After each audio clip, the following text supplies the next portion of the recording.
En la 29ª jornada de Liga de hace 5 años, el Sporting visitaba Butarque para medirse ante Leganés.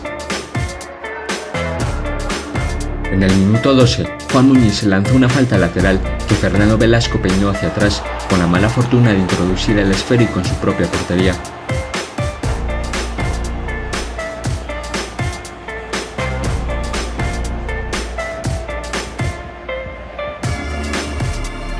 A partir de ese momento el Sporting tendría muchas oportunidades claras para marcar el segundo,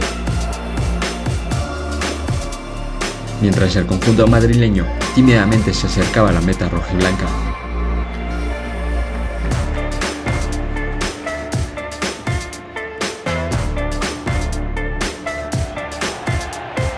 La tónica de partido no cambió en el segundo acto. El Sporting probaba con shuts y disparos potentes a la portería de Serántez.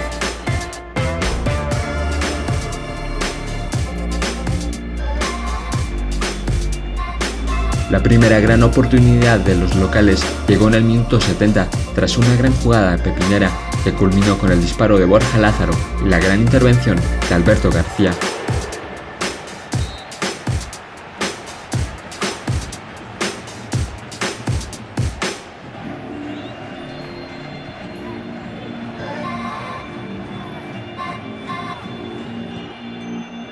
La noche caía en el sur de Madrid. Los locales, arropados por el calor de su afición, daban un paso al frente para tratar de empatar. A pesar de ello, el Sporting supo frenar todas las embestidas del Leganés, lo que le permitió marcharse de Butarque con 3 puntos de oro que le auparían de nuevo en puestos de ascenso directo.